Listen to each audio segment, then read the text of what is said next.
Magandang araw po sa ating lahat. Sa video ito akin pong ipasilip sa inyo o pailili sa Bisaya pa. Itong aking mga gagawin dito sa pagpintura dito sa walling, sa panglabas. At kung anong mga materials na aking gagamitin dito.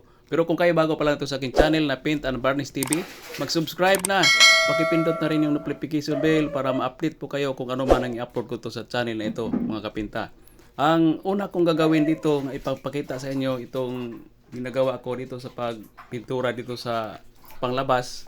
Ang ginagamit kong mga materials ito, acrylics primer, saka acrylic semi-gloss.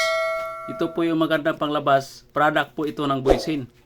Napakaganda gamitin, tipid at matibay pa. Yan po yung lagi kong ginagamit dito sa labas, mga kapinta, na pangpintura. Saka subok ko na po ito na gamitin. Ito nga pala yung mga sangkap na mga materials ditong gagamitin sa mga acrylics. Acrylics type po tayo, puro acrylics po. Pagka ginagamit ito, wag po tayo maghalo ng ibang mga thinner. Acrylic reducer, yan lang po yung mga panghalo po dito.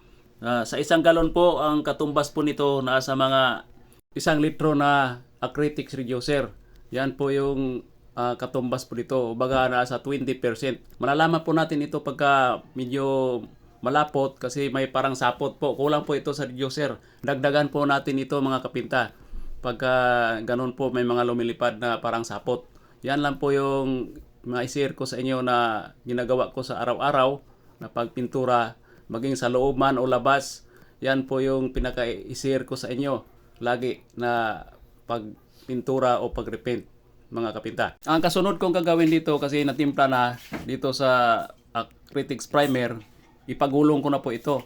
Ang sekreto po dito sa pagpintura, kulayan na po natin yung primer. Kasi para makatipid po tayo, pagka pangalawang patong, magkulay po tayo na parehas na po ang kulay. Dalawang coating lang po ito kasi hilamos lang po ito. Yan po yung mga dating kulay. Kasi matagal na po itong kulay na to, nasa mga 16 years na po.